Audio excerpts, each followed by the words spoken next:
Почитувани колеги, цели две недели Социјалдемократскиот сојуз бега да одговори на прашањето каде завршуваат парите во нивното време кога не се градеше ништо. Во СДСМ е вистинска штама во однос на ова прашање. А денеска истите тие немаат одговор и молчат и замислите обвинуваат дека ние не сме градели. Да, ние градиме, ова зад мене е новата катна гаража, објектот е видлив, работата е мерлива, граѓаните може да видат каде одат нивните пари.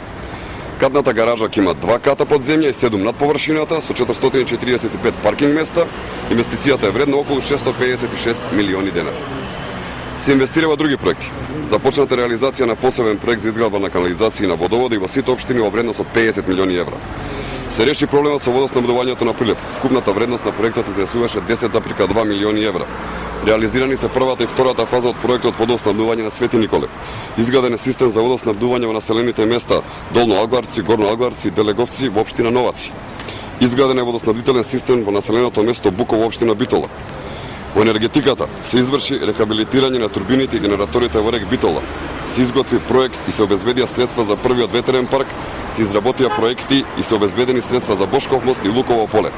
Се рехабилитира постоечките хидроцентрали, се изгради нов диспечерски центар, нова 400 киловатна трансферстаница во Штип и далековод до Бугарија, во завршна фаза хидроцентралата Света Петка и уште многу други проекти. Се инвестира во образованието, се градат и реконструираат училишта. Земјоделците ги добиваат ветените субвенции, а само оваа година тие изнесуваат 130 милиони евра. Почитувани, ова е само мал дел од она што сега се гради. ВМРО ДПМН не крие и јавно кажуваме дека парите завршуваат во проекти, инвестиции и мерки за доброто на граѓаните. Нашата работа е видлива. Главното прашање на кое што јавноста се уште чека одговор е каде завршуваа парите во времето кога Социјалдемократскиот сојуз не градеше ништо, кога немаше инвестиции и мерки за граѓаните. СДСМ бега да одговори на ова прашање затоа што тие пари беа крадени и немаат одговор.